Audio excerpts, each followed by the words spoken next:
What's good, ladies and gents? Welcome back to MKO Pugilism, aka MKO Boxing, where we talk all things box. Remember to like and subscribe on YouTube, follow on TikTok, all that good stuff.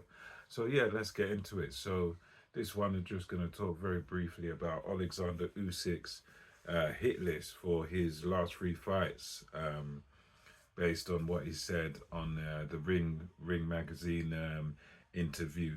And yeah, it was, to me, I'll be honest, it was a very disappointing list, really. And I think of the fights he was talking about, for me, I reckon only probably one of those fights is a worthwhile fight and a fight that makes sense. So he had on the list Rico Verhoeven, which is a kickboxer that he's going to be fighting quite soon. Um, and that's going to be in Giza, Egypt. He said that's going to be one.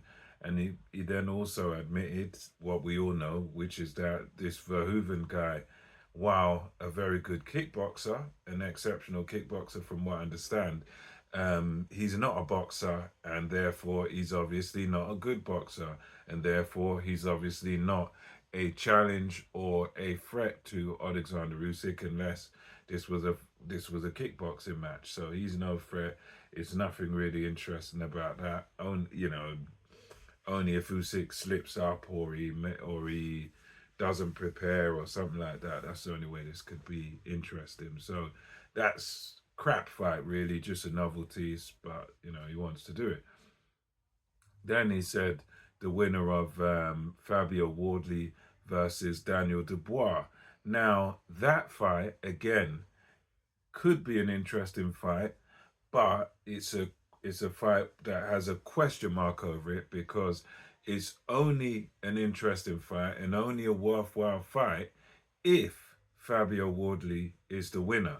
If Daniel Dubois beats Fabio Wardley, then for me, the Usyk versus Dubois 3 is a joke of a fight that no one wants to see, and no one really should be looking to see. It makes absolutely no sense because we know who the better man out of Usyk and Dubois is, and it's clearly Alexander Usyk. The first fight, he beat him by stoppage.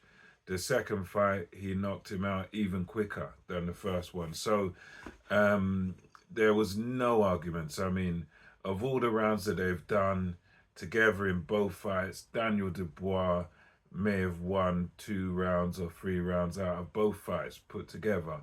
So he barely won a round against Alexander Usyk when they fought. So if he beats Wardley, then I would say throw that fight away. There's really no point because Usyk done a job on him superb fashion last time, and he just can't do nothing with Usyk. It's just not worth seeing. And then he said, "Oh, greedy belly, Tyson Fury." Again, that's another stupid fight that no one wants to see. You might get die-hard Fury fans or whatever that may say, "Oh yeah, the man's country was at war, that's why they gave it to him.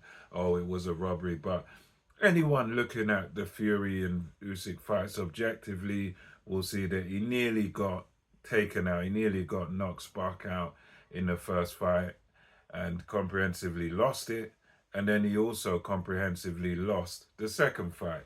Okay, there was competitive rounds in there, but at the end of the fights, both of them, there was no doubt from anyone objectively looking at the fight who the winner was. And it was two clear wins for Alexander Usyk. So therefore, the idea of fighting his friend Greedy Belly is just ridiculous. It's ludicrous. I mean, people say like Talk Sports, Simon Jordan said, "Oh, it's the money, it's the money, it's the money." But at the same time, it's got to make sense. It's got to make sense, and it may bring money. I don't know how much, but at the end of the day, he's going to get overpaid for whoever he fights, as long as someone like Turkey Al Sheikh's involved or whoever. So he's going to be getting a lot of money whoever he fights. And I think the Fury trilogy makes absolutely no sense because Fury hasn't won.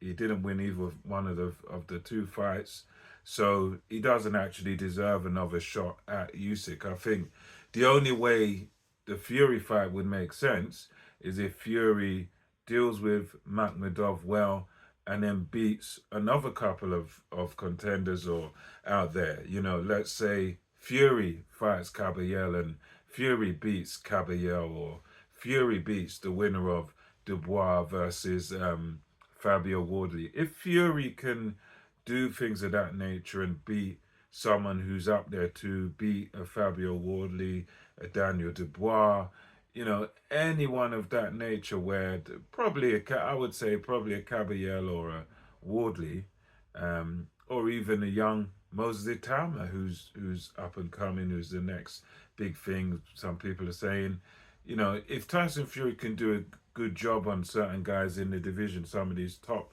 upper echelon heavyweights, and then you have a Usyk rematch. If he takes out the next best thing to Usyk, then I think we have a case. Then you could say, right, the fight, still we're going with Usyk, but at least Tyson Fury's kind of earned it back. At least he's kind of earned his shot back, and it's not just based on his name, you know.